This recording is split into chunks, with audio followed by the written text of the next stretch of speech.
کیا آپ نے کبھی سوچا کہ جب پوری زمین پانی سے بھر جائے تو نجات صرف ایک کشتی ہو؟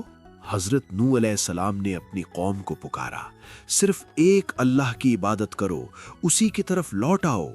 لیکن قوم نے بات ماننے کے بجائے انکار کیا اور مذاق اڑایا۔ اللہ کے حکم سے فرشتوں نے حضرت نوح علیہ السلام تک پیغام پہنچایا اور انہیں کشتی بنانے کا حکم دیا گیا۔ حضرت نوح علیہ السلام نے خشکی پر کشتی بنانا شروع کی۔ لوگ ہنستے رہے مگر وہ صبر پر قائم رہے۔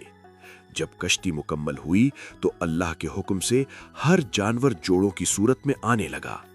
ایمان لانے والے مرد، عورتیں اور بچے حضرت نوح علیہ السلام کے ساتھ کشتی میں سوار ہو گئے۔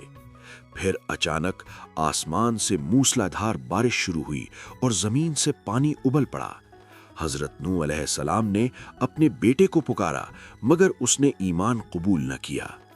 ہر طرف پانی ہی پانی تھا سوائے اس کشتی کے جو اللہ کی حفاظت میں تھی۔ پھر اللہ کے حکم سے بارش رک گئی اور پانی آہستہ آہستہ کم ہونے لگا۔ کشتی ایک پہاڑ پر ٹھہر گئی اور ایمان والوں کو نجات مل گئی۔ یہ واقعہ ہمیں سکھاتا ہے کہ نجات رشتوں سے نہیں، صرف ایمان سے ملتی ہے۔